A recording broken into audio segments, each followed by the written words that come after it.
All right, good evening, everyone. We are super excited to be here to showcase. I know we had planned on coming last month to showcase our spelling bee club. So as I found out, it's a big deal. Like a lot of different things in Merton I'm finding out. So I love this picture because it shows spelling bee is all about like third grade to eighth grade. And we have a lot of different kids involved. So this is really special. When you think about a district this size that we're able to do some things between the primary and intermediate. I'm gonna let Mrs. Hema go through some of the things with spelling bee. She's been instrumental, her leadership with really, from day one when I met her this past summer, she's like, we got spelling bee. And she was very passionate about the spelling bee. And I got to be like, what was it, like a backup judge or something? Or what was it? What did I? You weren't a backup, you were one of the three judges. Okay, I was one of the three judges. It was very stressful after round. I feel like we had like 75 rounds in the spelling bee. So I think I did okay, but I was like assistant to the assistant judge or so. Tiebreaker judge. I was a tiebreaker judge. We've had a number of staff that helped out with the judging.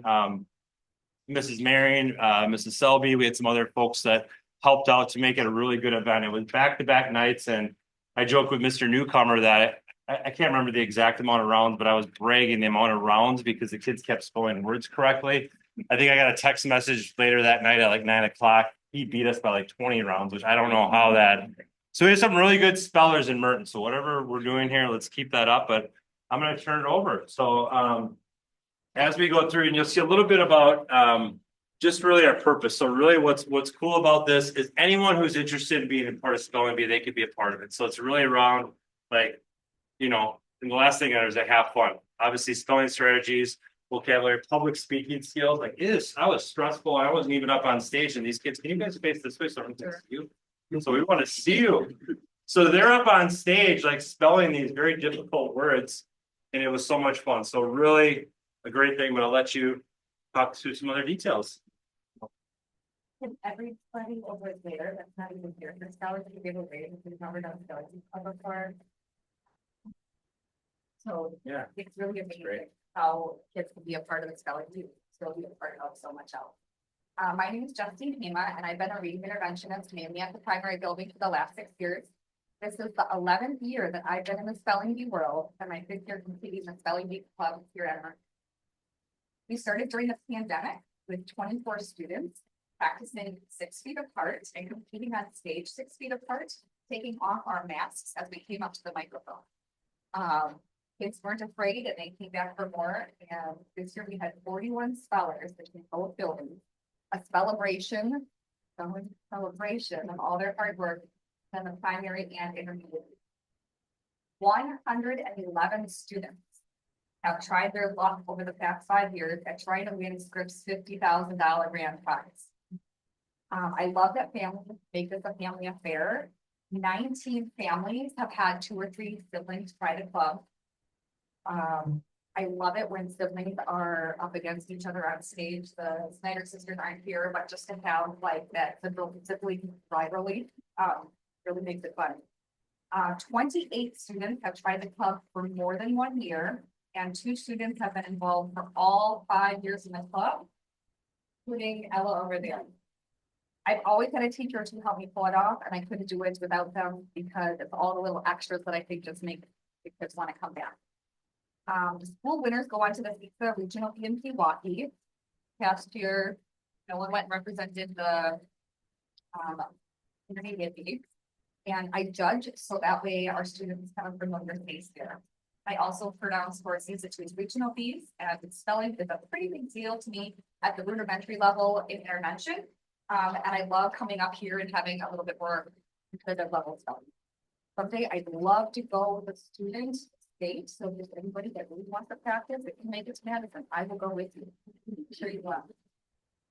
I'm really humbled by the amount of interest in an academic club, especially when kids are busier than ever with all their sports and activities. I enjoy working with a variety of students outside my intervention position and sharing my love of literacy. Not every student is meant to be a part of the Merton Athletic Association or be an all-star athlete, and I really love to just make a place where other kids can have a sense of belonging. Families have been so kind and supportive.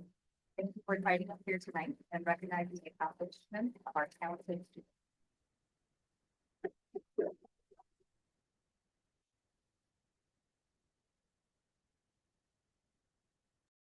They were the night that they won their trophy for being the top 3 in their building selling.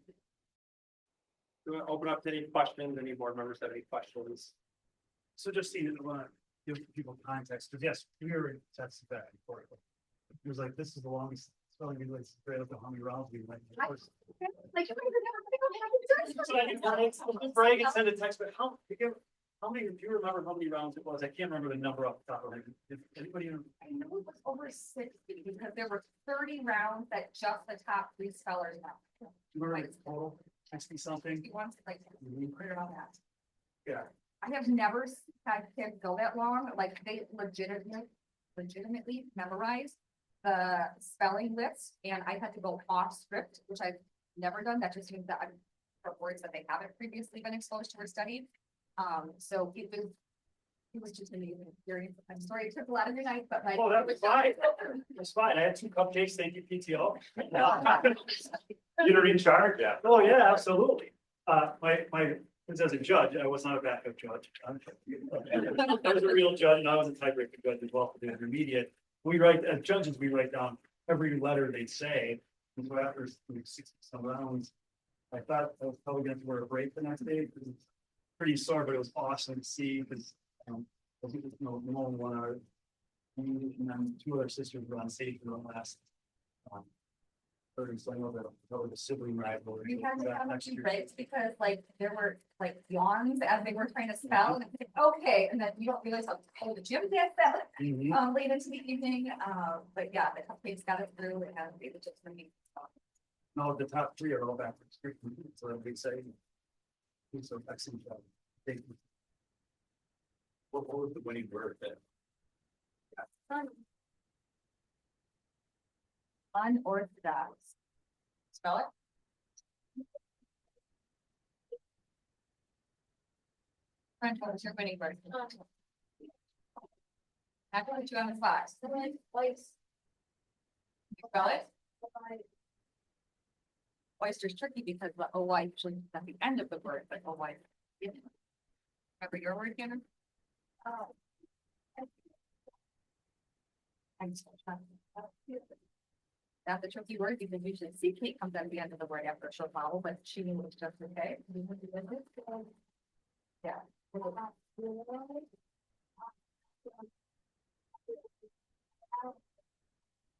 So those are the moments that have what I call elephant moments, the moments that you never forget, I don't forget. And then at the end of the spelling bee, I have little elephant cutouts of the kids who write their name, the year, and then the word they put that out on or that they won on. Yes.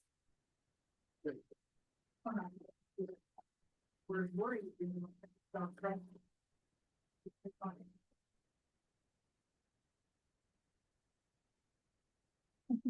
Appreciate if you have a chance to check out the spelling bee next year. It's a great evening, so.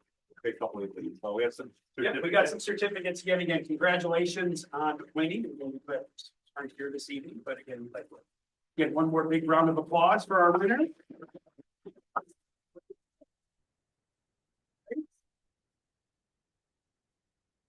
So, Brent. Congratulations. Great job. Nolan. Congratulations. Anna. Here you go.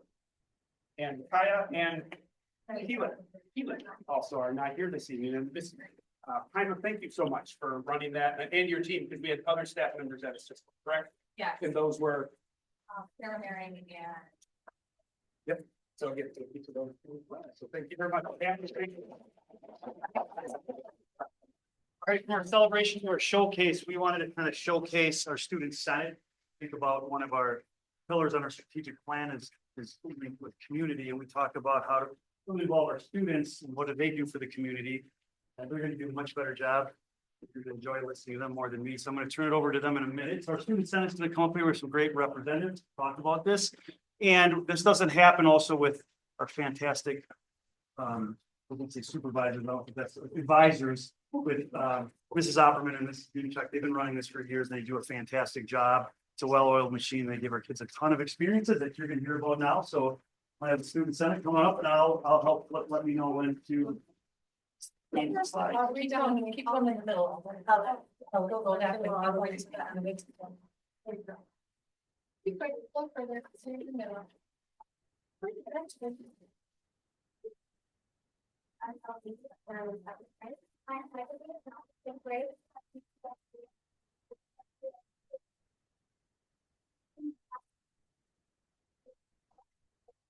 Amazing job, taking out in 6 days. So, but I think we did, that is, we find the people for all of it. We have the people, particularly, particularly the 7 places. As I service space community, but it's where there are community members as well. It also will, with the lives of the roughly companies around the school and have some laid off jobs, flying it, not the best jobs, or say, and I was popular, picked up the tweet to the end of it. These ones, yeah, I don't know that Sandy's been a job at one time, and they took this away, and I think it's your help. Every year, student senate members help collect food donated by the homerooms of our school food drive. We tally the number of items brought in each day and help sort the food. This is a way we can give back to our community.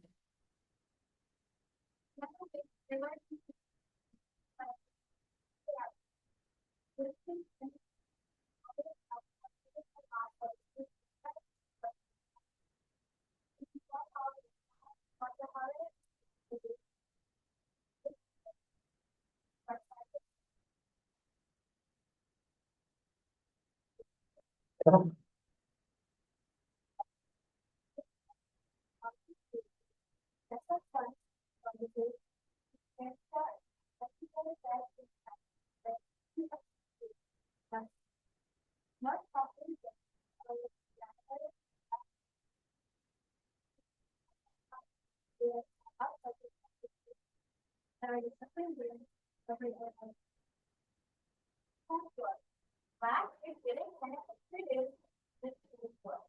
You can inventory an item, help us have it for and students take turns working with the someone age.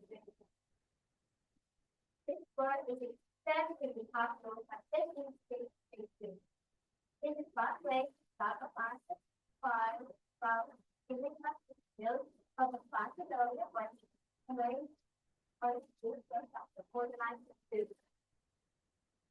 And secondly, we have a Valentine's Day celebration. This was just a bit of a happy fun to have a chance to decide on Susan for a 3 hour celebration. They're just a happy Christmas even if it's a year. But the biggest event here is the school friend moment. Spend all of the or it would get out of the or not. Get to get like those and a price where you can buy something to do.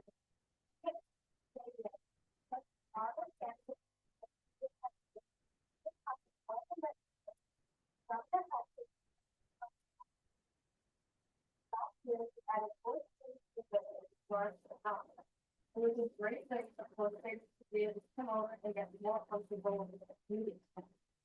We told them about what to expect with classes, schedules, as well as ways to get to different activities. And we talked about things that we liked about them and we were able to have some function that we could go, and the winners of bingo were people outside. We didn't ask the questions, so we were able to answer them. This is a great way to get to know our cards. It's really different.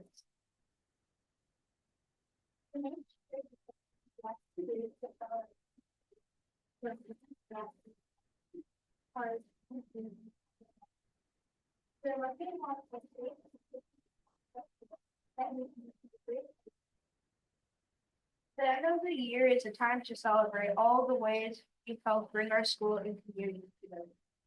Last year, Miss Nimchek and Miss Appleton made us a pancake breakfast. We hope we do this again this year. Student Senate is a fun way to serve our school and our community in the future. It also teaches us leadership skills and the importance of volunteering to help others and gives us a chance to meet new friends and work with.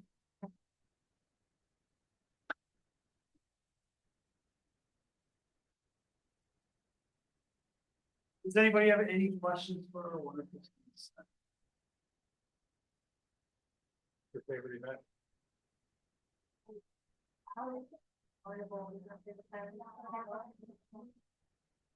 What event do you get most tired at?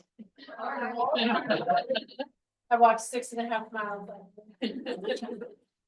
They were hard to be babysitters for the little kids when we do that stuff. Parents stay out. And there were a lot of Merton alumni working for the National Honor Society to come back, and it was really cool to see. We had our first Merton alumni that came back and said, it was so weird and stuff, and I drive now and actually drove myself to school at Merton for the first time. That's fun to see them. Last year, we had a kid from the very first carnival whose wedding I was at last summer come back to help. He's a fireman. He's our fire inspector. He came back to help the carnival. Yeah, it takes a lot. Well, thank you very much for coming. Thank you, two of you. Great job.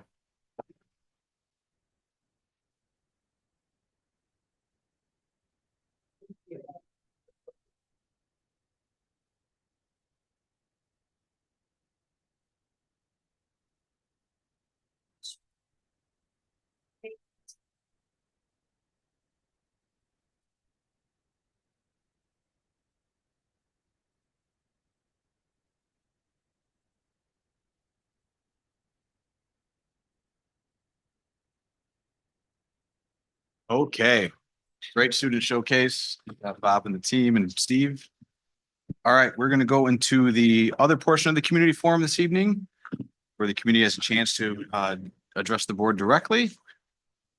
Looks like we had Brianne or James, would you like to speak this evening? Yes, please. We're gonna stand up there. The microphone? Yeah, the microphone's up here. It'd be great if you could. Thank you. Well, good afternoon, good evening. Just concerns. I know my wife recently wrote a letter to the board.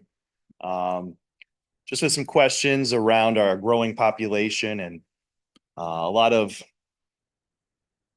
I would say, confusion. I mean, I have a 6-year-old son who's already had 4 different principals in his tenure at Merton. And with the additional help that he needs and support, how we voted against extending the role of associate principal, compare that to other schools with growing tenure. And I'm just not seeing the vision there on how that's going to help us accelerate and reduce student confusion, my son in particular, as well as kind of where we're going. I know we ranked 4th in one recent survey and study. I'm just trying to see how this is going to help us get to the next level.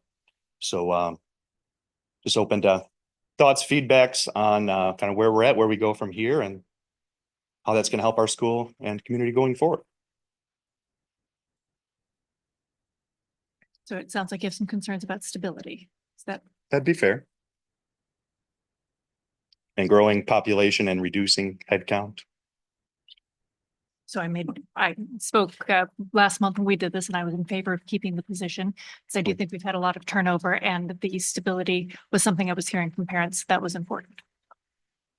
Thank you. I had shared my piece before, but I'm happy to answer any questions about it, but I had shared that, so. Yeah, no, I appreciate that. Thank you. And I guess the rest of the board and kind of their decision to turn down their decision, I guess, just open to additional feedback on how that's going to be best for our community. When this was presented to me, I wasn't here last month to vote. I was sick.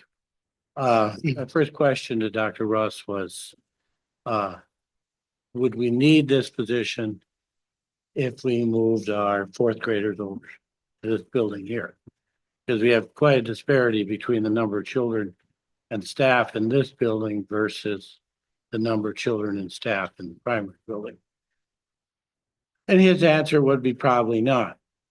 Now, if I would have been here, I would have probably suggested that we extend a 1-year contract out and then look at that again on moving children fourth graders over here to get that balance in the buildings. But I wasn't involved in the decision making, but that's where I stand on. That concern for me is the disparity in the two buildings. Thank you. It's fair. Kent, some thoughts? Yeah, so when the position was presented originally last June, I was not in favor of bringing the role into the district. I thought after speaking with Ron, and I'm very confident in the administration we have to be able to handle our district moving forward, and that's my position on why I voted not to extend that contract.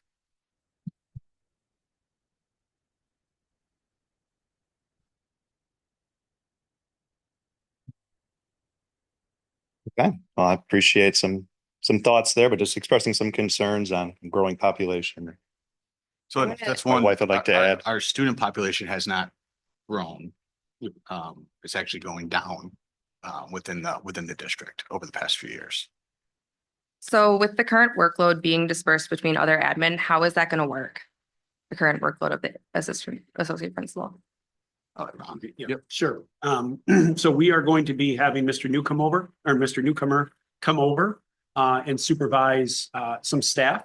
We have some special education duties being delegated out to, and some supervision and some LEA, and that's local education agency duties that will be delegated to Lori Larson as well. So Lori will also be supervising instructional assistants from that standpoint.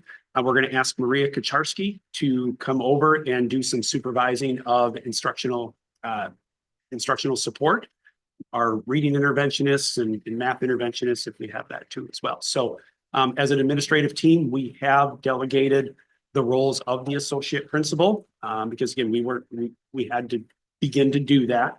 And as an administrative team, we have delegated out those tasks to other administrators to help Mr. Blessington with that workload.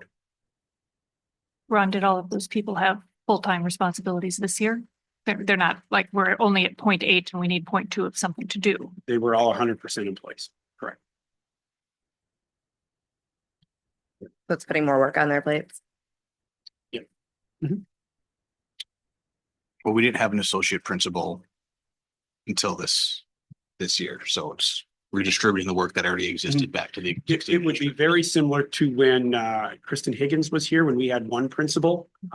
After we took a look at that, Mr. Newcomer came over.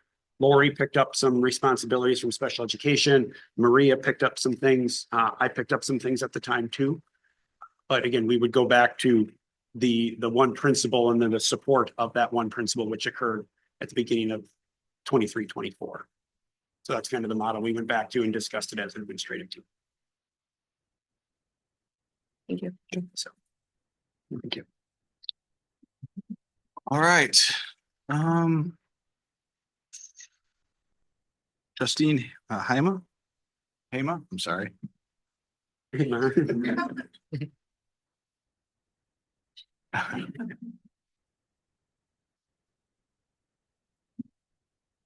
Do I have to be real close, or is this? You're good. Okay, good evening.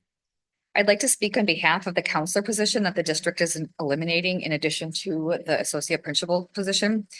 A counselor's main focus is to specifically teach the guidance lessons from the district approved curriculum, but also to support the social development, social anxieties, anger management strategies, conflict resolution skills, focus and engagement strategies needed for sustained academic attention, giving breaks to students when they can't handle being in the classroom for extended periods of time. They're supporting changing family structures, self-esteem growth. They're building leadership in the upper grades with PALs, and they're servicing the wide-ranging emotional needs of children living today in the post-pandemic, politically divisive world. We may be in a small community with relatively higher socioeconomic statuses, but these needs are still found in Merton. While kids are growing and maturing in the primary grades, these needs are more diverse and demanding. I'm an interventionist, so I'm in the unique position where I get to see a lot. I'm not just in a classroom all day. I service kids kindergarten through 6th grade. I'm back and forth between the buildings and I see a lot. Something happens at 9:10 in the primary building. After the classroom teachers are finishing up their morning meeting, The hallways become busy with a second round of hustle and bustle of all the support staff that work with specific students with identified speech and language, special education, intervention, or behavior needs. You see these support staff, these adults taking students out of their classroom to work on specific skills needing extra support, and most of these are required by law. There's 504s, there's the IEPs for speech, the speech paths are out there. There's special ed teachers pulling kids for specially designed instruction. And then with the recent Act 20, you've got the interventionists and the literacy coach pulling to support kids for reading plans. I think it's amazing that we currently have adults to support behaviors and emotions, even though it's not required by law. All these other support staff work is just mandatory. When kids are regulated and have a positive emotional well-being, they can learn better. I'm extremely saddened that the counselor position, as well as the assistant principal's position, who's mainly in charge of managing behaviors, are going to be eliminated next year. Just because the law doesn't require it doesn't mean it's not best practice. Classroom teachers are held to a very high standard that increases every year. New district expectations and laws add more to an educator's role every year. I used to be a classroom teacher. I'm part-time. I love it. I could never go back. I see how much the teaching has become like more burdened with just all these other expectations. Not only are teachers charged with a rigorous reading and math curriculum, but they've got weekly PLCs, weekly team meetings, and they're also expected to create a positive and welcoming learning environment, build a classroom community, teach independency skills for learning, how to walk in the halls, how to go to the bathroom. Second grade's still working on that. That bathroom's always a troublesome area. They need to teach kids how to get ready for recess in all types of weather. The little kids don't know how to dress themselves up, and the big kids don't think they need anything to go outside in any weather. They have to manage the behavior expectations and academic routines, communicate with parents, teach students how to work in small groups with people and peers of all learning abilities. They have to teach them how to interact appropriately with others, even outside the classroom, be nurses for minor injuries and wiggly teeth, and be a parent away from home that values and cares for them.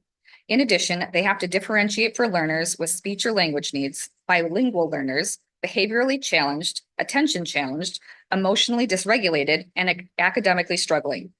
At times, one child's needs are more than a classroom teacher can support, while also supporting the rest of the classroom. A dedicated counselor or role to solely focus on supporting these students is necessary to keep the school functioning smoothly. Teacher burnout is real, and a counselor lightens the load. I don't think that one psychologist who can do things that a counselor does and more is going to be able to carry the load of what Michael Christensen and Bryn are currently doing. I have recess duty for 4th grade. And even these oldest primary students still need help working through disagreements over games, following rules. The Gaga ball pit is a hot mess every day with 4th grade. There's friendship drama. Kids need to be reminded to treat each other with kindness and respect, and they still need help lining up in a straight line and entering the building quietly. And this is the oldest, like they've had the most practice over there, and it's still a struggle. Telling them to knock it off may have worked a decade ago when many kids were raised in fear, but kids nowadays deserve the right to talk through problems instead of getting yelled at or ignored. Negative feelings don't go away. They linger and grow into bigger problems. Please consider more than one psychologist position in the primary building next year to support all the legally required supports of the 504s and IEPs and the just as necessary interpersonal skills that students are expected to develop to become independent, well-adjusted adults in society.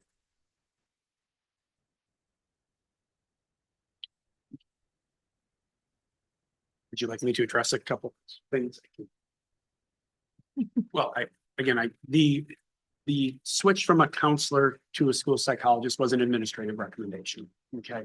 I don't expect, just like I don't expect Michael or a counselor to do an associate principal's job, I won't expect the school psychologist to fill in for the associate principal who was here a year ago too as well. Over the past 2 years, we've had the opportunity to observe the counselor role in Michael in that position. And it was a conversation that we had our administrative team to say, okay, we need to continue to support our students, and how do we need to continue to support them? The expectations and some of the struggles that our students we were seeing we really felt that could be better serviced by a school psychologist, whether it be executive functioning, bringing whole school data, doing opportunities to talk around, leading professional development, getting into classrooms and really working with our staff to kind of drive a lot of those things. And I'm going to echo that is, you're right, the role of a counselor and the role of a school psychologist to really drive, whether it's small group, whole group, or one-on-one and assisting in transition. So those things will continue to happen. After 2 years, we just felt that we needed a different position and someone with a different skill set to be able to move our district forward in some of the areas that we're seeing some struggles in, whether it be executive functioning to be one of them. And again, appreciate all the work that Michael did, really. But we just felt as an administrative team that given the pupil service, this was even done before the associate principal role, but looking at our pupil services and how to service our students, our families, and our staff, we really feel that this is in the best interest of the Merton Primary School. And you think the one person, because Lori is moving over to the intermediate building, correct? No, Lori's still going to support the primary school. Still there? Lori will still support the primary school. And then Jenny is still staying. Jenny is still a 1.0 counselor here, correct? Okay. So then So our pupil service team or the amount of staff is still there, Okay. from the support. And this new psychologist that's coming, are they going to have like a percentage of time that like they get to devote to like helping students like as problems arise in the school? Or has that not been thought of yet? We'll be taking a look at, when I say we, Mr. Blessington and Mrs. Larson will be working together to really draft that plan. But again, there's certain needs that have to happen. And then there's the other things that are going to go from there too. Yeah. Will the school psychologist also be teaching guidance lessons and doing all of like that extra stuff with pals and all that? Or will that have to be absorbed by other people? Again, those other things are yet to be determined, because I'm not sure how many guidance lessons are being taught now. 1 per month for every classroom. For every classroom. So first of all, thank you for your details. It's very helpful to consider. It still sounds like your primary concern is the number of people that are available to fill the To position. support Is the that student, accurate? yes, because I mean, we've got runners, we've got tantrumers, we've got kids that get dysregulated and need to be moved to places. And yes, we have a lot of special ed IAs, but like, there's just a lot that goes on in that building. And thank you for highlighting the day of a teacher. Yes, thank you. That was well said. I couldn't do that anymore, but I love where I am now. It's Better bet. amazing what they do It in is. in the classrooms. Thank you, Justine. All right, next. Heidi Vasic.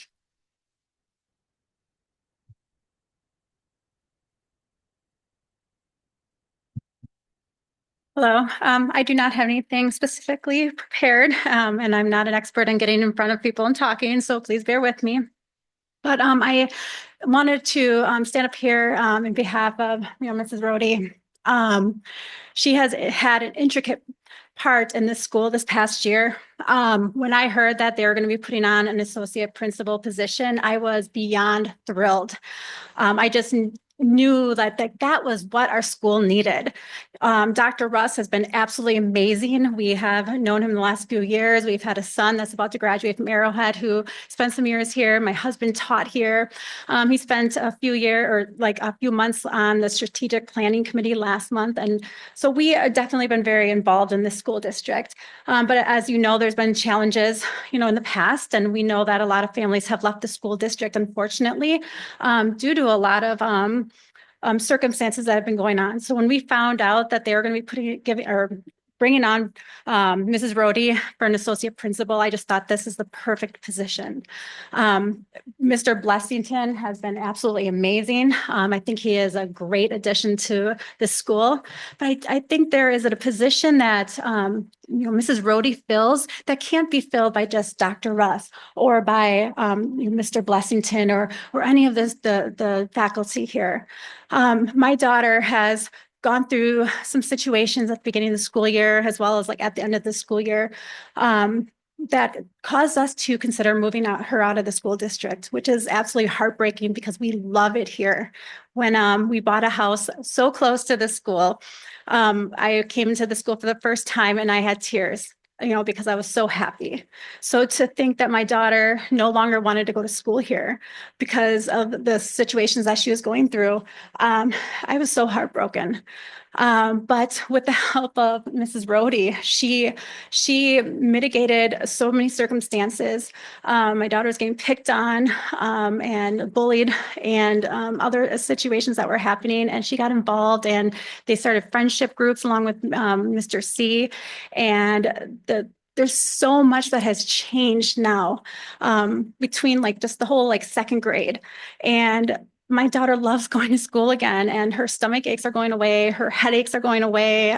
She's just becoming the life that she's always been. And it's because of Mrs. Rohde and the intervention that she has had that has brought my daughter back to life and wanted her to come back to school again and enjoy the Merton community that we love here. I unfortunately was out of state during the school board meeting last month when the decision was made, but I was absolutely heartbroken when I found out that she was not going to be given at least another year. And I understand that it's only a 1-year contract, that it was presented as a 1-year contract. I get that. But when you see somebody making a significant impact in not only the children's lives, but the faculty's lives as well, why take that away so quick?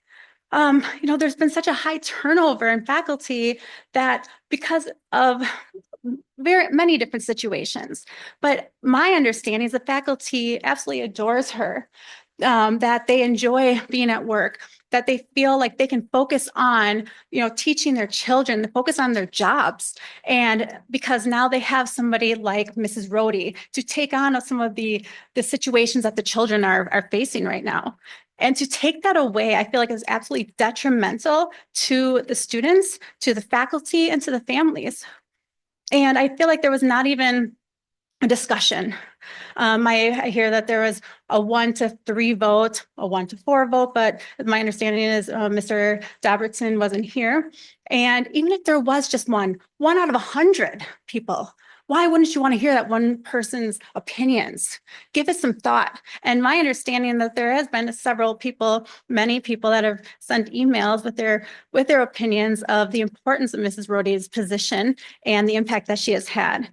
And so my ask is for a reconsideration, for the community to be heard and to really understand and appreciate what the students and the faculty and the families have been going through and how relieved and happy we are with the impact that Mrs. Rohde has had on the school this past year, and to hear us out and to reconsider signing at least another year.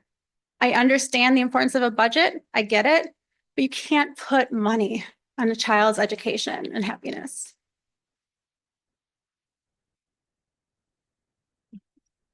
So whenever the board is open to reconsidering, I remain committed to that. I think it's a good idea.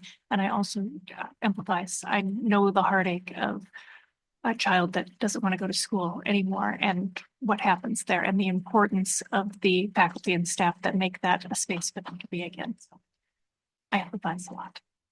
Thank you so much. I'm open to reconsideration also. Thank you. Now that you have at least 2 people wanting to discuss this, would you please reconsider this and open up for a discussion next meeting? I mean, any board member can put it back on. My position was, I was no from the beginning of the position. I would maintain that position. Even if you heard many different discussions as to why her role is so significant here. I mean, my expectation of all of our staff is they do an excellent job, and clearly she has done that for a lot of students. I too empathize, right? I had children in this district at a time that I decided to make a change as well. So I can relate to that very much. But I have all the confidence in the world with the team that we do have that we can provide all the support for all of our students here. I agree that we have an amazing staff. Absolutely love them. But when you wear them down, they can only handle so much. And right now, my understanding is what I've heard is you're going to rob Peter to pay Paul. So now you're going to put more pressure, more workload on other staff, which is going to cause them to be unhappy, which is going to cause a decline in the culture. And to me, that is not beneficial to our district, which we're losing numbers. We have people leaving our district and we need to bring them back into this beautiful, amazing district that we have. But if you keep putting all this additional pressure on the faculty that we have, like we're going to lose them. And it's becoming harder and harder to staff teachers and to find really good, talented teachers and staff. So I'm glad that we can bring this up for discussion. I really hope that, you will at least open your hearts to hear what other people have to say. I'm not quite sure why you feel so like firm to your decision without actually being here and hearing what everybody else is going through and their opinions. So I really hope that you will at least be open to another discussion. Thank you. Thank you. Great. Next, Megan Cole. Couple questions just on the same topic. This was a budgeted role, correct? Was it budgeted? Oh, a budgeted role Yes. in the preliminary budget Yes. assumption? Yes, it was. Yes. And having that in the budget, were we sacrificing anything else? Something was going to give, we weren't going to be able to, I don't know, do some other staffing that we needed.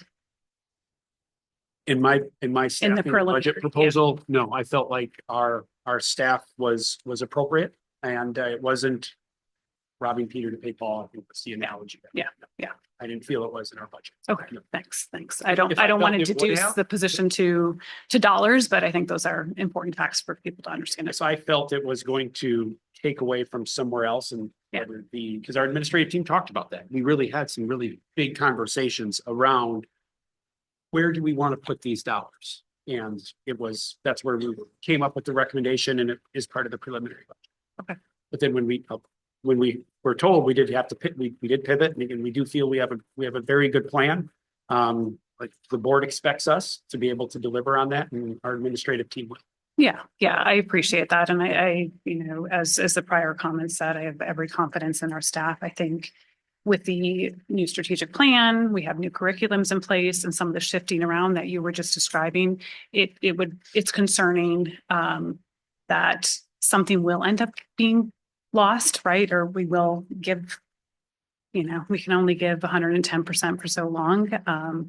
So just again, concerned.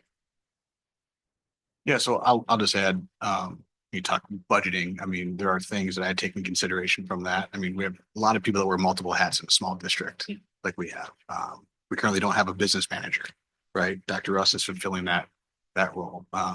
That's something in the future I think we're going to need back into the district. So I take into consideration all those different factors in the budget standpoint. And are you proposing to have a business manager in this next year's budget? That's not something I've proposed at this time, right? But I have a concern personally with the superintendent, right? As all those responsibilities. Yeah, wearing a lot of hats. If Ron decided to retire next year, right? That's a difficult position to have to find someone to fill all those responsibilities. So yeah, that's something I'll be bringing up in the future to discuss as a board.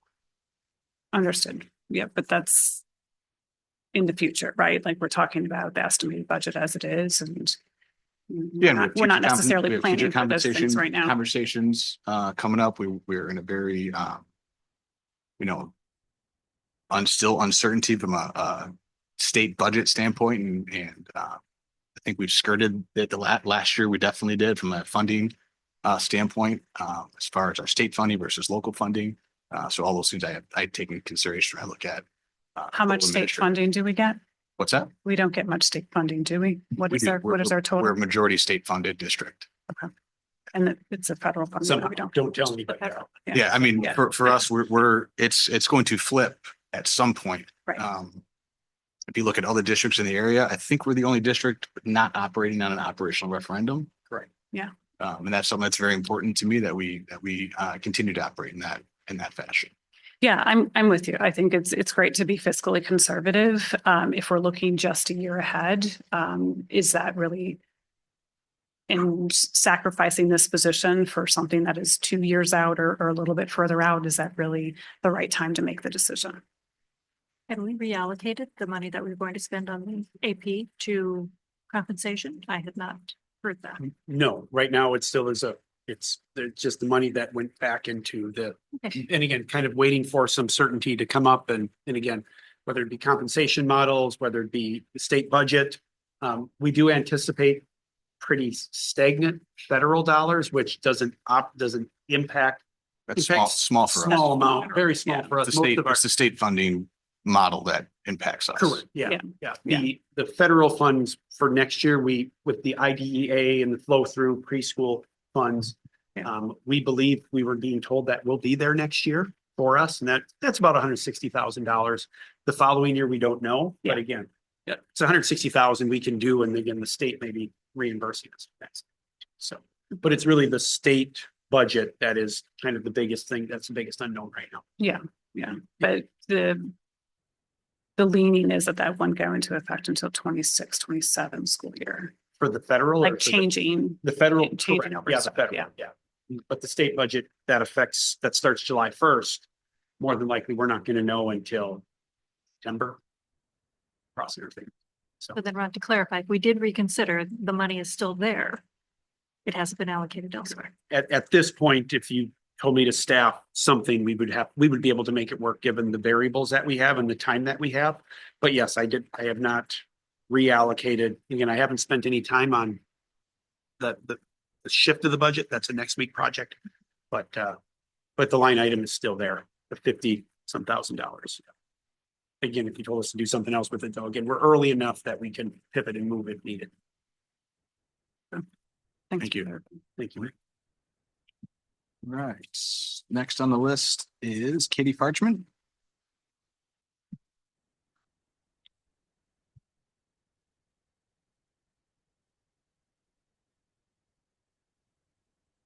Hello. Okay, so I'll echo a lot of what Justine said, but more from a parent perspective.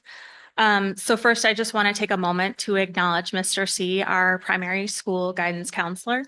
Over the past 2 years, Mr. C has made an incredible impact on our school community. He has been more than just a counselor. He is a presence, a steady support, and a friend to our students. He is visibly engaged every day, always ready to lend a hand, whether it's helping with his 504 plans that he's involved with, stepping in during emotional moments, guiding tricky situations. He's at the bus line every afternoon. He's on the playground. He's in the gym helping with roller skating. He's in the cafeteria. It's kind of like, where's Waldo? Where is Mr. C? He knows every child's name and makes sure that they feel seen and heard. Personally, he's had a significant positive impact on my own kids, and I know that many others can say the same. And while I'm sad to see him go, I know that any school district that brings him on board will be lucky to have him. His departure does bring up some concerns, much of which Justine spoke about, but I just like to bring it up again. The consolidation of the guidance counselor and the school psychologist. So as Justine said, we know these positions have different education, different training, different backgrounds, different way of approaching things in the classroom or in the building. The general guidance counselor supports the general student population, helping with those social and emotional development. Everything else Justine said, you said it so much better than me. And a school psychologist is trained to work specifically with students with special needs and those that need the 504 and IEP plans.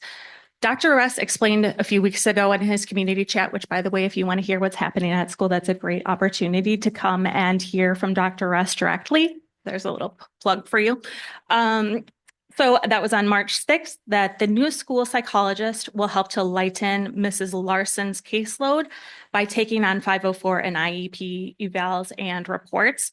Although now it sounds like with the exit of Mrs. Rohde, unfortunate exit, sorry, that it sounds like Mrs. Larson's workload is pretty much going to remain the same because she's going to be taking some of the assistant principal duties.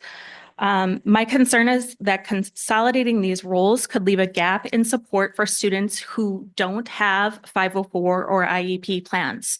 These students still need emotional and social support, and I'm worried that a school psychologist with heavy IEP and 504 caseload will struggle to balance both.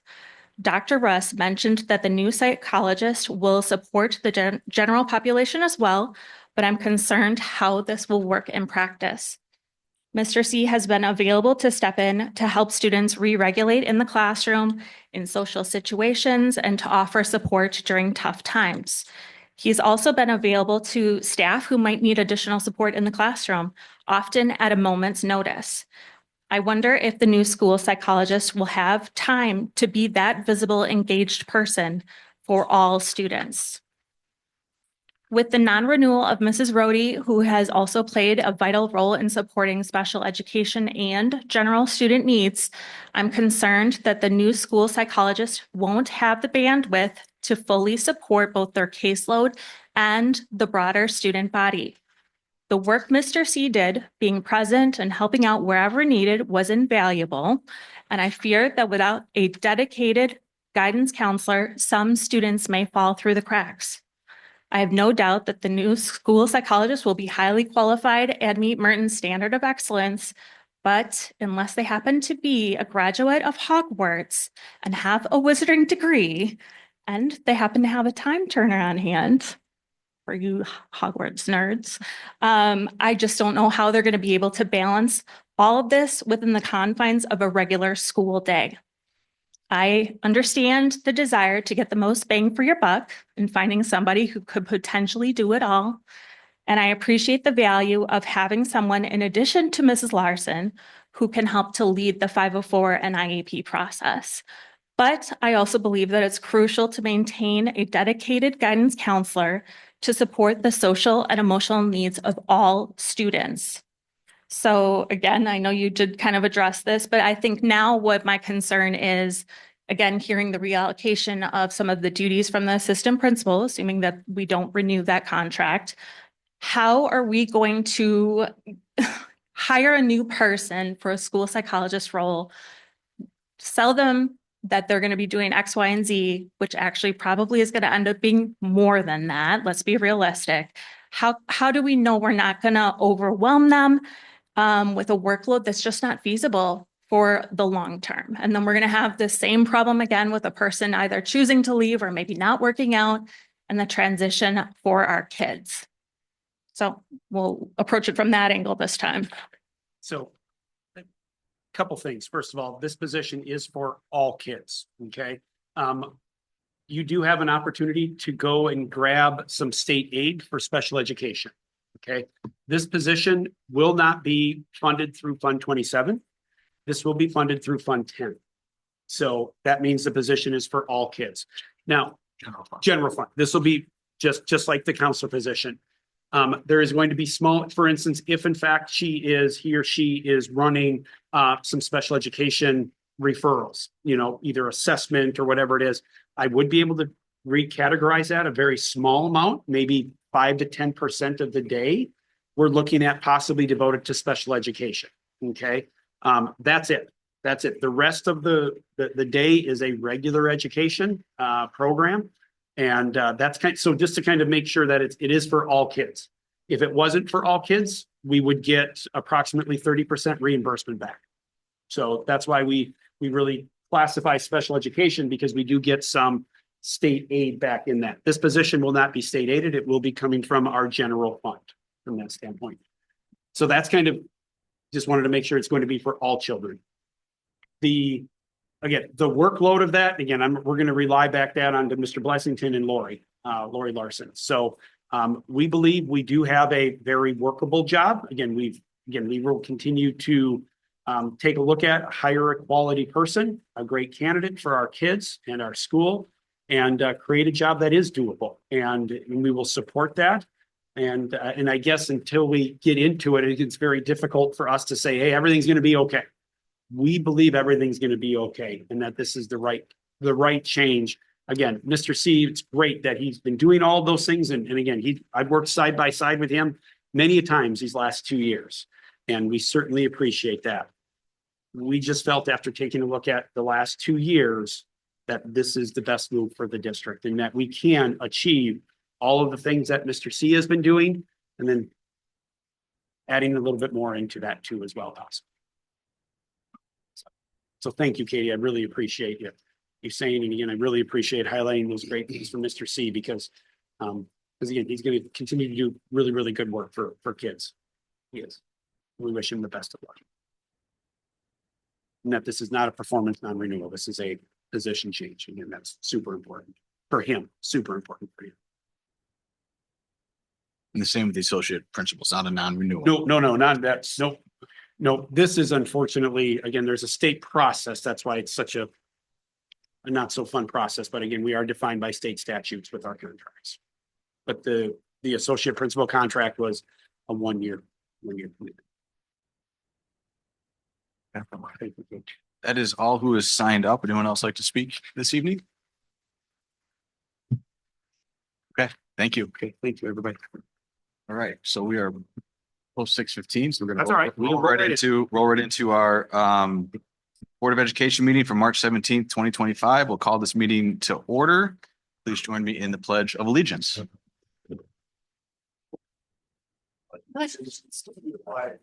the United States of America. And to the republic for which it stands, one nation, under God, indivisible, with liberty and justice for all. Okay, this meeting has been posted in all the normal and customary posting places. Just looking for a motion to approve tonight's agenda. Second. We have a motion and a second to approve tonight's agenda. Is there any discussion? Okay, all those in favor say yes. Yes. Opposed, say no. Motion carries. Moving forward to tonight's approval of the consent agenda items. Make a motion to approve the consent agenda items, but pulling the approval of personal actions out. Okay. We have a second. I'm second. We have a motion and a second to approve tonight's consent agenda items, pulling out item C, personnel actions. Any discussion?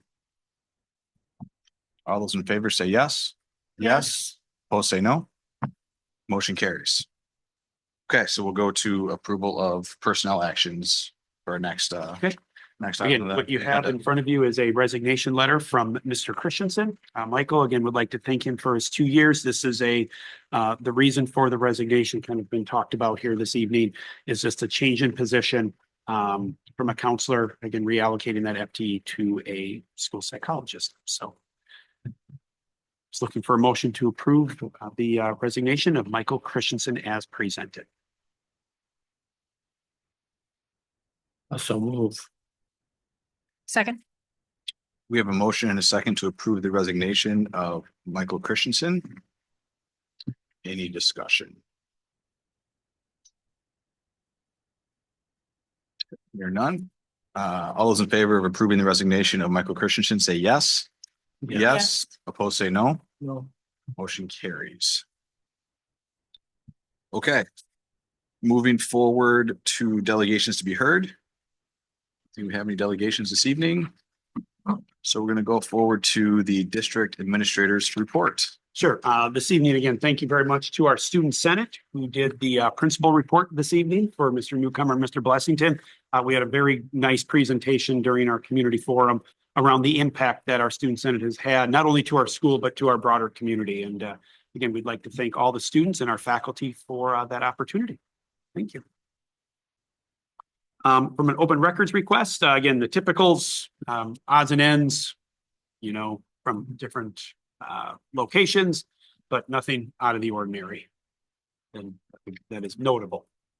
Ron, about how much time did you spend? Less than this month, minimal. I mean, I don't even think I didn't kick anything to Jim, so it's just probably 10 minutes out of a few of them. Mostly, they all want to know about our staff emails and where they work. You're gonna just keep cycling the same open record request for that. So, for donations this evening, we would like to thank Thomas and Shannon Thurner for $150 to the Angel Fund, which is basically our lunch program fund to help our students who have an outstanding balance and are difficult financially with some families. So again, we'd like to thank Thomas and Shannon Thurner for their $150 donation. Just looking for a motion to approve that donation as presented. Second. We have a motion and a second to approve the donations. Any discussion? Thank you very much for that donation. Thank you. All those in favor say yes. Yes. Yes. Opposed say no. Motion carries. Our student showcase highlight this evening was we had our spelling bee. And again, a big thank you to Justine Hema, we had 4 students who were able to attend. And again, we had 6 winners, 3 from the intermediate school and 3 from the primary school. We found that we spell a lot of words really well and that it went on really, really long time. So a big thank you to all the families who supported that, our staff, but in particularly our students. We had 41 students participate and for lots of hours of spelling. So again, a big thank you to all those who were involved in getting that presentation during our community forum.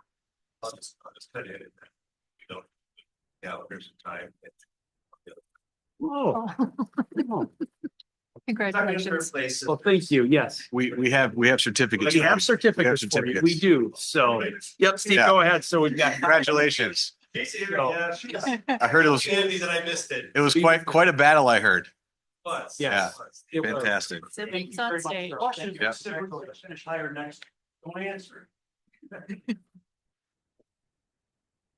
Well, thank you very much. Congratulations, Thanks for making it. Hubel. Thanks for making it. So, and then finally, we do have WASB has given Dean Dobbertin a Certificate of Excellence Award and a thank you. This is a 20-year of service award for Dean from the WASB, and it's a plaque. Now, the unfortunate thing is that is debatable. We do believe it is much more than 20. I know it's much more than 20. Dean's been on the board for the last 14 with me and several even before that. We think it's closer to 29. Yeah. You do. Excuse me. I didn't know, so I went to the library. Heartland looked up in some newspaper articles. And I found out how many it was. At this time of year, it'd be 28 years and 9 months. So, cause I was brought on 1 year in July, I think it was. But, they contacted me about presenting it at the WASB conference. And when I found out it was gonna cost the district $350 for me to go get it, I decided we weren't gonna spend that money. So I just told them I wasn't coming and ended it. So, but Yeah, so Dean would have been presented this award at the state convention in front of all of his colleagues, the state school board convention. But again, Dean, we've got your WASB has a wonderful plaque for you.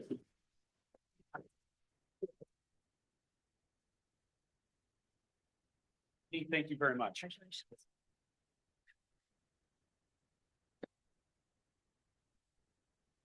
Get a 30-year here pretty quick, Yeah. right? it'll be in this term. This term, This right? term, Okay. 30. All right. Thank you, Ron. Moving forward to committee reports. Yeah, so the facility committee did review the 4 items that are in new business. You want to just kind of tackle that during new business? I think we probably can just Yeah, I handle think that. That's okay with You wanna It's all right with that? me. Okay. Ian and Troy. You guys are okay if we just kind of roll through that too. They're very similar, so we'll just attack them that way. So moving forward to new business, right into item A, which is the approval of intermediate school library remodel. Yep. So something, and again, a big thank you to our staff, Mr. Newcomer, Casey Kraszewski, who's been our librarian helping out there, and Mary Iwanski as well, who has helped kind of put this project together. Again, when we take a look at the intermediate school library, it is one of the areas that we feel probably the biggest area in the district that we feel needs a little love, a little bit of touch up to that. The library as it is very functional. It is very large. It is approximately a 4,000 square foot library. The proposal is to really continue to make our library what it is and functional just as it does, and squeeze it down about in half. And because right now we use our library for truly circulation.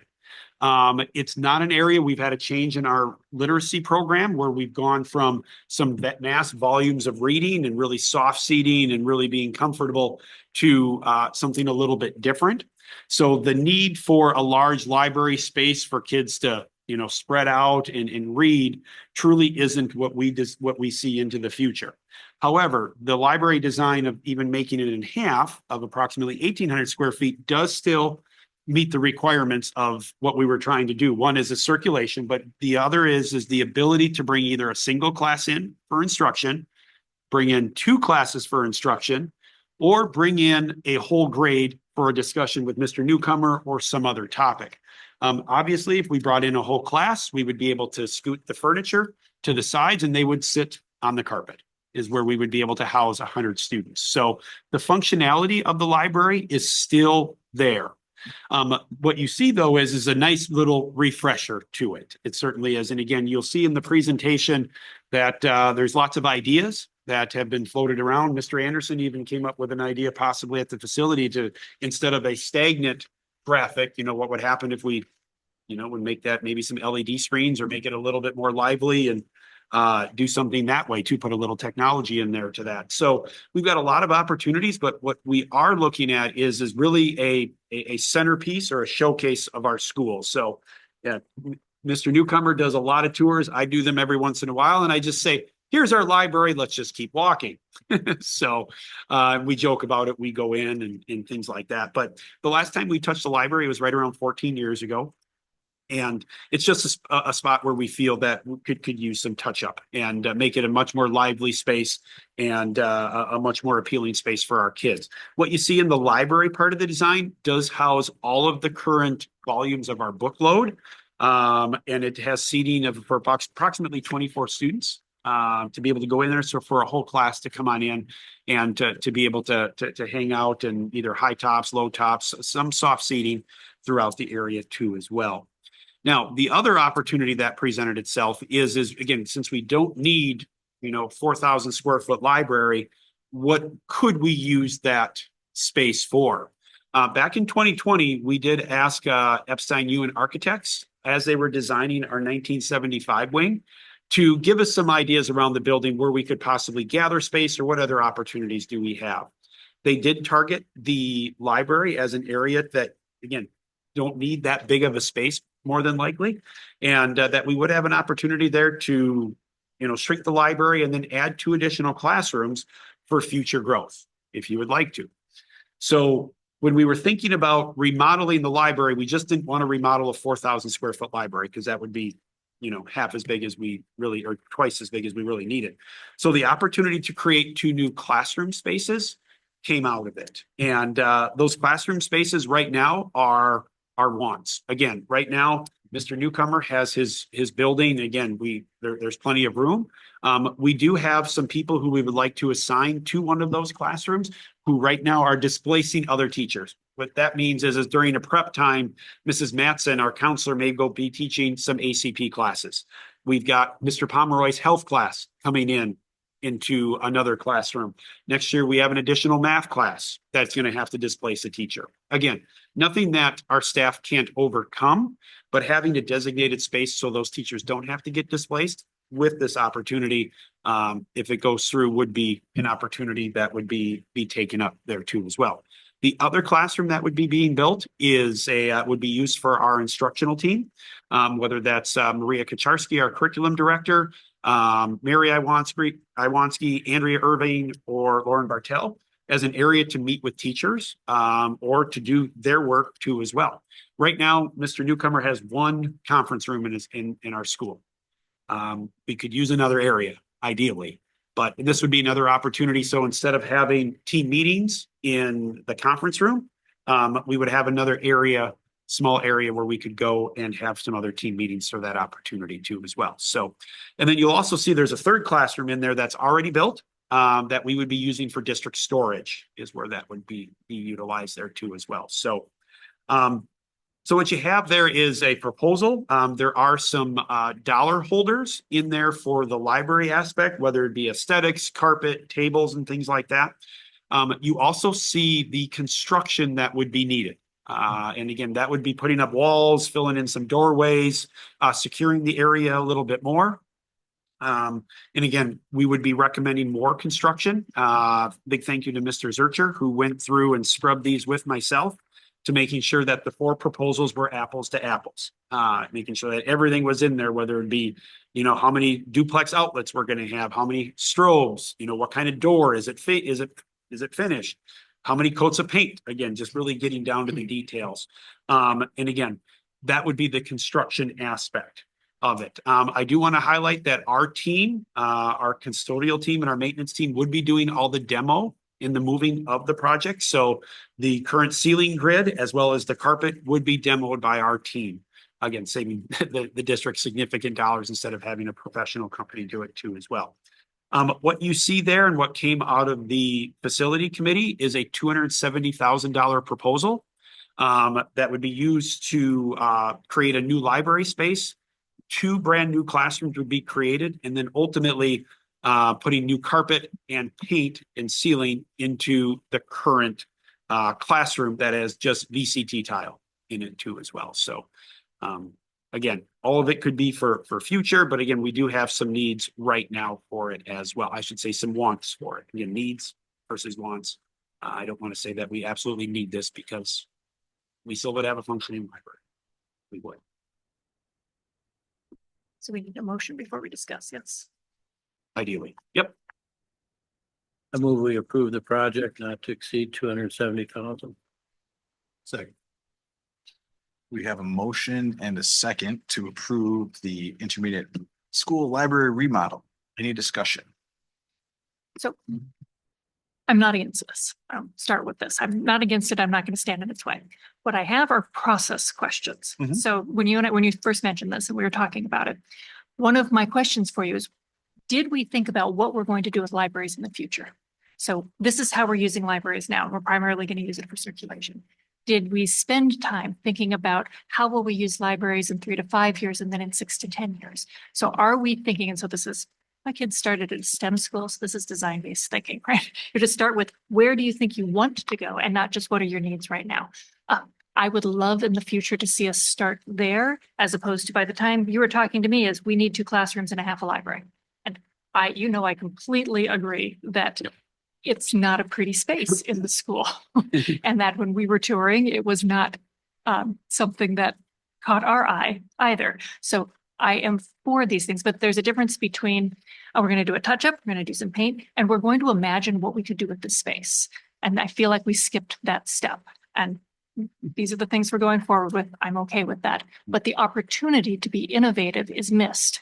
If we go with, well, if we cut it in half, we can do these 2 things. We don't get to think about what other possibilities there would be because we already decided it's a box that we can put 3 things in. So for future planning, we have limited space. It's how do you best use your money so that in 3 years, you're not like, oh, shoot, if we've been looking, we would have realized we're going to need some space to do these types of things. So I would hope we would do that a little more in the future. I guess the big driving factor for the vision was to not eliminate the options for the future.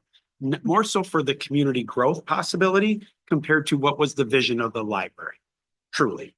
Because again, we had options. I don't see you having done very much there. Like, did you find out what innovative things other schools have been doing? What other types of things there are? That's where we look to see if it's just what I thought of today, I'm probably missing a lot of vision because I haven't looked to see what other people, I look over them and think, oh, they also had a box and they did this with their box. Maybe I could do something like that. That's the part I was hoping to see. It's essentially a cosmetic redo of the library and adding 2 classrooms. Correct. We're not adding Correct. any functionality. We're not adding Nope. any Correct. computer lab, any future type of. Well, and this is my question. And I would be This is the interested to know how many opportunity. kids actually check books out from the intermediate library. I'm going to guess it's a very low number. We also have the book room, right? Yep. For instruction. Instruction. But there's also a large collection of books in there. Absolutely. That we keep separate Yep. for age appropriate things. Mhm. So I'm along the lines you are, is we're just kind of doing a nice makeover of the library. Yep. Because if we want to go through a larger process, and again, from an innovation of a library standpoint, that's you're right. We didn't really dig deep into that. We didn't. The futuristic opportunity was what kind of classroom space do we want to utilize to make sure that if our community continues to grow, that's there. Because that's one piece. I understand that. And I can talk to actually quite.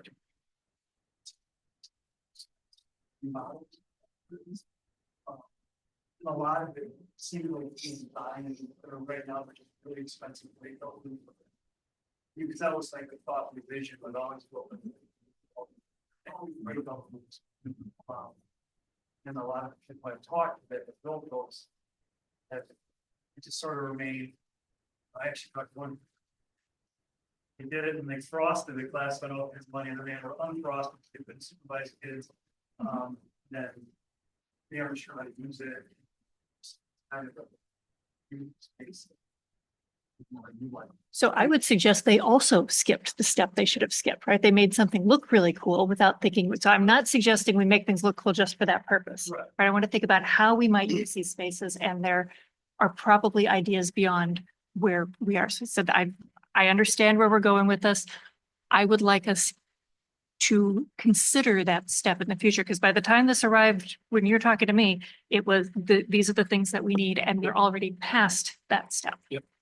If the board feels strongly, we certainly can. And I want to go back to kind of the big question. Does this have to be done? Absolutely not. Absolutely not. It doesn't. So if we want to think differently, think about utilizing that space in a different way, we certainly can. We certainly can. We took it from a pragmatic standpoint about this is a middle school library for circulation. These are the dollars. I mean, I would not recommend that we throw a ton of money into making a space that we think will look like 3 to 5 years. By doing this, I don't think it boxes us in, because we still have some spaces. We certainly do in the district. There's 2 spaces that I'm thinking of right now that we can, if you needed to, you could get really elaborate down the road about whatever the future of library is. And I just don't even know what that is, because we build all these great spaces around through referendums and stuff, and then it's just sits. Well, and again, we can go, that's a little bit of a false dichotomy. People have done cool things they did nothing with, so we're going to do this thing over here, right? I think, like I said, I'm going to be okay going forward with this. I don't want this to be our standard for how we think about spaces, right? We lose the opportunity to innovate if we should want to. My other question was that you really explained these as places for teachers to meet, but you are calling them classrooms, right? Classrooms. You are thinking these are built so that if we do need the space, 100%. that would be 100%. Yep. They all will have all of the, blocking. yeah, it's all filled with the classroom stuff as I read the list. It will be ready for classroom stuff. We won't need to purchase any classroom furniture for the spaces. Mhm. I shouldn't say that. We may need a table. If we're going to have a large conference table, I don't think we have one of those sitting around. Steve, I don't think we do. But you budgeted, it's budgeted for the technology. And everything. Budgeted for the I read all technology, that. correct. Right. Yeah. But it's budgeted for the technology working through with Mr. Beatty there. But we're ready for, if they all of a sudden, there's kids that we need to put in classrooms, it'll be ready.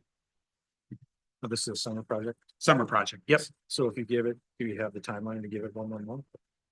What number Imes is asking? No, we don't. We wouldn't. Again, if it's not today, just talking to the contractors, because they've got to get things lined up, materials and that's why if we wanted to, again, it's up to the board if we wanted to pause the project for a year and kind of go through some other things, but yeah, for right now, if we wanted to do it, it'd have to be the same. I mean, is this a need or a want? The wants.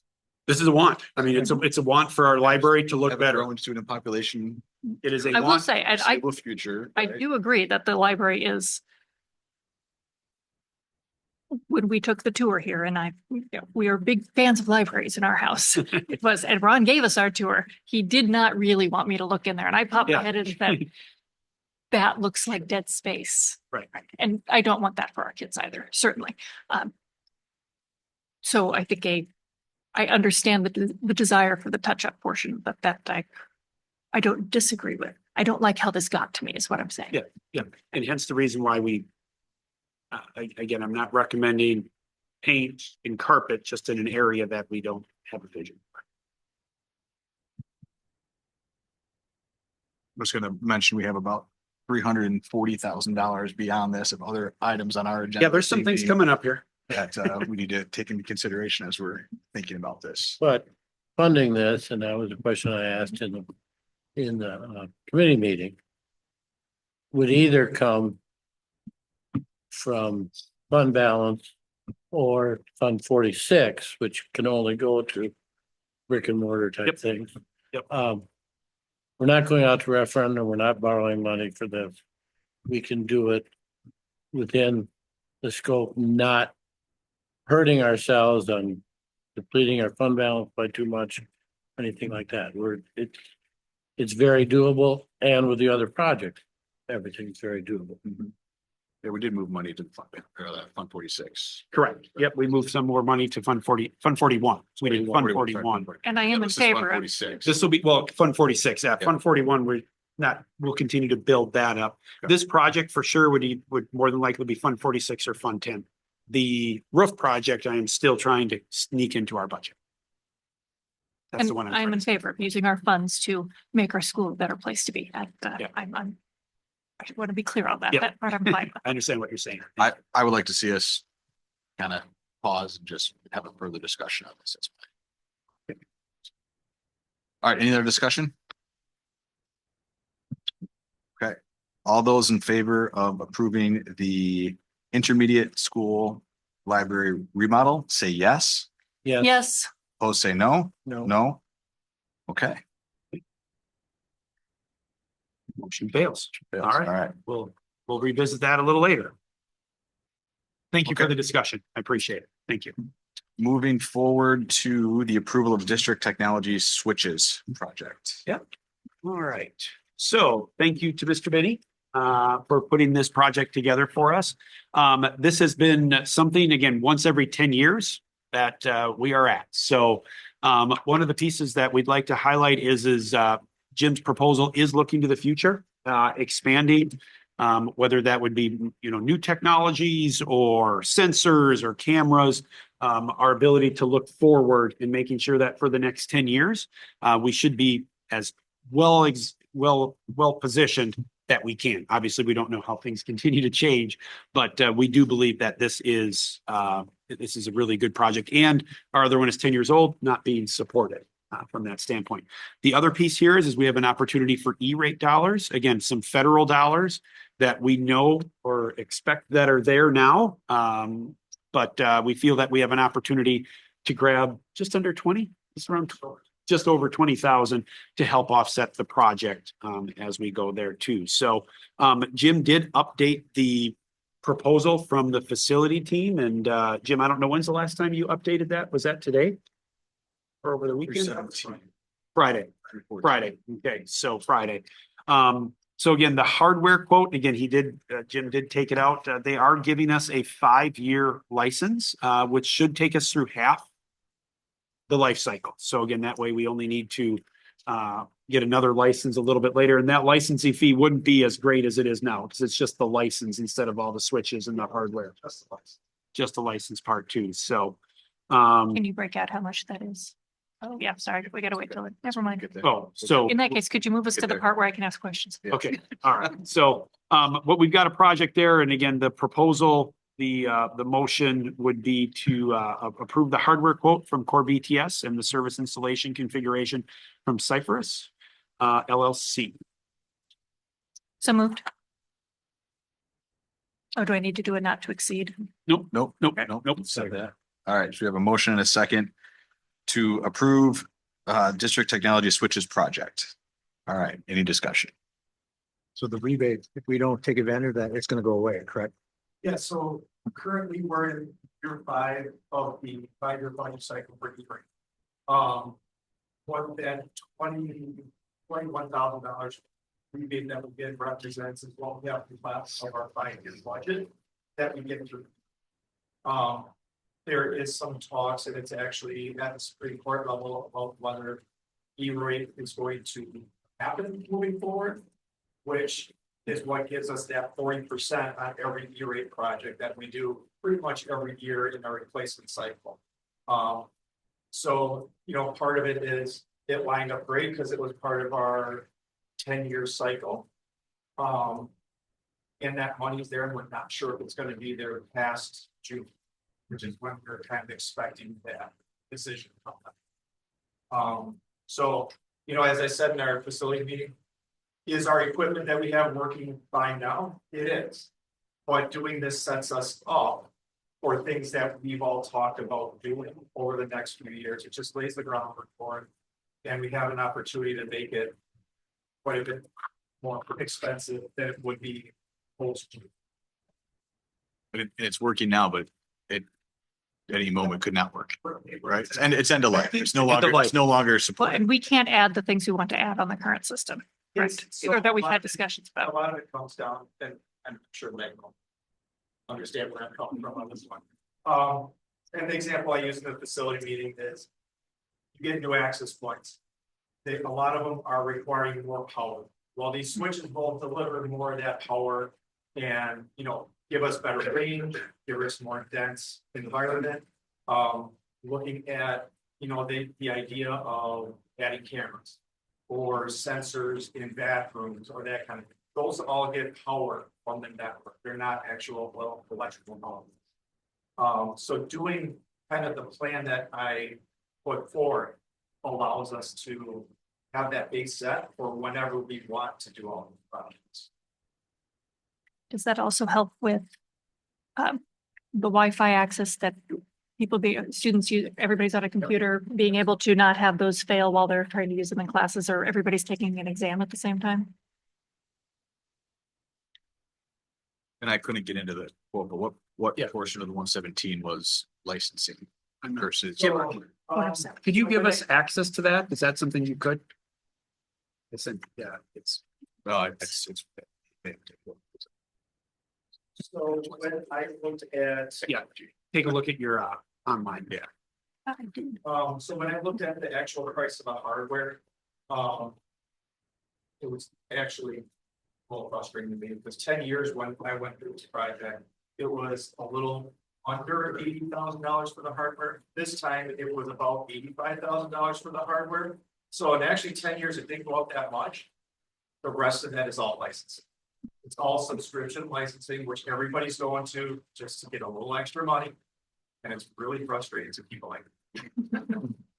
Because it just makes everything more expensive, but So then what, don't do it. so then our next licensing fee will be, 5 years. So will be about yeah, $25,000? 25. Yep. Is that what you're asking? Yeah, that was what I was. And the one thing I will mention is that over the last couple of years, licensing subscription type things coming in more in the what we do. Right now, E-rate does allow us to put that licensing as part of the E-rate program. So if it does continue at that 5 years, when we go, I can put that $25,000 in there and we get 40% back. But this is assuming that that program still is there in 5 years. Do subscriptions get, since we pay the first half of it now in 5 years, could that go up, or we promised, because we'll be in that cycle, that it'll be? It'll go up. I didn't know if they locked it in, and the answer is no. No, they always say, it won't go up much. Sure. It went from 0 to 25,000, Exactly, right? exactly. All right, any further discussion? This is coming out of. This is out of our budget. Yep, so this is budgeted for 25-26. Able to put that in there. Yep. And again, one time expense for the next 5 years. Any further discussion? Okay, all those in favor of approving the district technology switches project? The hardware from Corbin, yes, and the installation from, how do you pronounce that? Severus LLC. Say yes. Yes. Yes. Opposed, say no. Motion carries. Thank you very much. Okay, we're moving forward to approval of the primary school carpet and paint for 2 classrooms. Sure. So we have 2 classrooms at the primary school that are last on the carpet replacement list. The last time they were replaced, and again, this is going to sound really bad, but they still are in pretty good shape, 2001. So they made carpet really, really good back in 2001, and it's very well maintained. We shampoo them several times a year. So, but you'll see 3 quotes there that were gathered. And the recommendation is to move forward with BICO. So the Administration and the Facility Committee is recommending the board make a motion to approve the bid proposal from BICO for new carpeting for 2 classrooms at Merton Primary School. I so move. Second. We have a motion and a second to approve primary school carpet and paint for the 2 last classrooms. Just carpet. Just Paint. carpet. I just wanted to highlight, we are going to be painting. I have painting quote is contractors just for coming carpet. through. It's just for carpet. That will be below the $10,000 threshold. So The paint will be. the paint will be below the Okay. $10,000 All right. threshold. So approval of the primary school carpet for the 2 Correct. classrooms. Yep. And that includes removal as well. Any discussion? Are these on a cycle run? Are there so many that come up each year or? We've been doing them. I do believe Merton Primary School over the last, I'd have to take a look at our carpet plan. The last 6-7 years has all been done. So we just kind of put them on a cycle. The next cycle would be, we have a couple intermediate school classrooms that again are in decent shape, but again, that would be the next one when that was appropriate, when it's appropriate. So We've worked with Michael before. we have, yep. They've done a lot of projects with us. Yep. But every year we try to do a couple classrooms. Yep. Any further discussion? Okay, all those in favor of approving the primary school carpet for the 2 classrooms, say yes. Yes. Opposed, say no. Motion carries. Thank you very much. Okay, moving forward to approval of new roof for sections 1 and 8 here at the intermediate school. Intermediate school. So sections 1 and 8 are approximately 10,500 square feet. And they were last brand new in 2003. And again, we have done as much as we possibly can on a built up asphalt roof. So the last few winters have been very difficult on the roof because there hasn't been any snow, truly. And if you recall, Steve, was it last year or 2 years ago? 2 years ago. 2 years ago, we had one of the sections basically broke loose when I say section. So we repaired that and that's in great shape. But now the majority of it, we have some more cracks, some more bubbling that's starting to happen within the asphalt itself too. So if you have an intermediate school student, they would have known that there's a few buckets around a couple weeks ago. And it was very little rain that was even on it too as well. So since then we have patched that, but it's time to change the oil per se on that too. You'll notice that we don't have any bids yet. We did create an RFP and bids are due on the 21st. So the ask of the board is to set a not to exceed of $200,000. I did ask one of the contractors to say, hey, what kind of ballpark can I give the board? To be honest with you, they said 185,000, but again, so just wanted to bump that up to about 200 just to be sure. The reason why I'm bringing this to the board now is it's an asphalt roof, which means it needs to be taken off. It's going to be a complete tear off. We are going all the way down to the deck. We put all the insulation, any of the film that was on top of the spancrete is coming off. Asphalt needs to not be really, really hot outside when it is too. So it gets very dangerous. So all the contractors were asking that it be done as soon as possible because they can't do it in winter. Okay. And in the fall, as we know, it gets pretty unpredictable with temperatures. That's why the spring is the best time to tear off an asphalt roof. So that's why the ask is a not to exceed $200,000. And I'm sorry, I don't have any bids to bring the board. If it is over $200,000, I will bring it back in April or have a special meeting to review that. But again, I feel $200,000 should be able to get the number we need. There are 4 contractors that I do believe that will be bidding. So just looking for a motion to approve the replacement of roof sections number 1 and number 8 at Merton Intermediate School, not to exceed $200,000. I so move. Second. We have a motion and a second for the approval of a new roof for sections 1 and 8 at the Merton Intermediate School. Any discussion? So you said you expect 4 bids or people who can put us into their schedule now. Yep, exactly. Yep. What's the alternative? The alternative is we continue to maintain it. And when I say maintain it, observe it. There are probably 5 areas that we have some concern over that would need, again, some tarring and just some more Band-Aids. So the alternative is we just continue to Band-Aid it. And with this roof was the next roof on our schedule. And it's plus 20. I think the guarantee is 20, isn't it? 20, if you were getting 20 out of built up asphalt, you were doing really good. Yeah. And they're going to replace it with a rubber membrane with a ballast roof, just like the other ones too as well. So. And then actually being preventative too, they're going to be replacing, taking out some curbs, tying in, making sure that everything flows a little better than what it is. Right now, there's about a 4-inch step between the different roof sections. They're taking that off and just having everything run right to the grades. So this makes it less likely we will have the waterfall in the classroom, which Tobias remembers as a great day. Oh, yeah. Yeah. Our staff remembered it as a great day too, if you were at the intermediate school. But yes, this would, and again, if it doesn't, then we got major issues and they're coming right back. Yeah. This is the project that I'm trying to put into the budget. So Any further discussion? All right. All those in favor of approving the new roof for sections 1 and 8 at Merton Intermediate School, say yes. Yes. Yes. Opposed, say no. Motion carries. all right, thank you. And again, I'll keep the board informed and I'll bring it back in April and highlight what the bid was too as well. I know you guys were wondering and worried about when we were going to bring more policies. So we only have 2, so you can sharpen up there. But again, we have, this is the second reading of 2 policies, policy 363, educational technology, and policy 171 that have been brought forward to the full board for their approval. Again, second read. Again, we do need to read each policy separate. So just looking for a motion to, someone needs to read both of those motions. I don't know who usually does it. It's usually Nikki. Nikki, so.